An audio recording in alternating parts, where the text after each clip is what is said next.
Ils ont fui l'emprise de Boko Haram. Désormais, ils sont déplacés dans leur propre pays, le Nigeria, où la violence déclenchée par le groupe islamiste a provoqué 1,5 million de sans-abri selon Oxfam.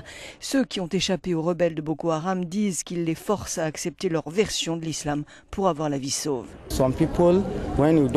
Des gens qui n'ont pas d'argent, qui n'ont rien, ils fuient à pied, dit cet homme. Quand ils sont morts de fatigue, ils restent cachés dans la brousse. Certains enfants sont morts dans la brousse. Là-bas, il n'y a rien à manger, pas de médicaments. Certaines femmes ont dû accoucher en pleine brousse. Le groupe armé revendique la création d'un État islamique, à l'instar de Daesh en Syrie et en Irak. Rien de cela, assure ce représentant du gouverneur d'Adamawa, l'une des 3 régions placées sous la loi d'urgence. Il n'a trouvé que dévastation lorsque la ville de Mubi fut reprise à Boko Haram par les forces gouvernementales en novembre dernier. C'est du délire, raconte-t-il. Ils entrent tout simplement dans votre maison. Ils disent qu'ils ont pris le pouvoir, que c'est leur république, c'est tout. Rien à offrir, aucune forme de gouvernement. Par contre, tout de suite, malheureusement, nous dit-on, ils imposent la charia dès le moindre larcin.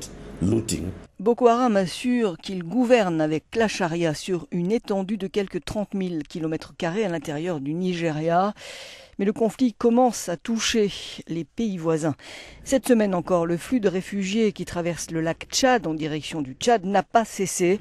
Selon les autorités tchadiennes, 2000 Nigériens ont traversé la frontière la première semaine de janvier, comme cet enseignant qui a fui Doro.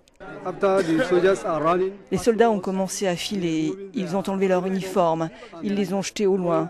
Alors on s'est dit, il faut quitter cette ville, on ne peut pas lutter contre les gens de Boko Haram, raconte cet homme.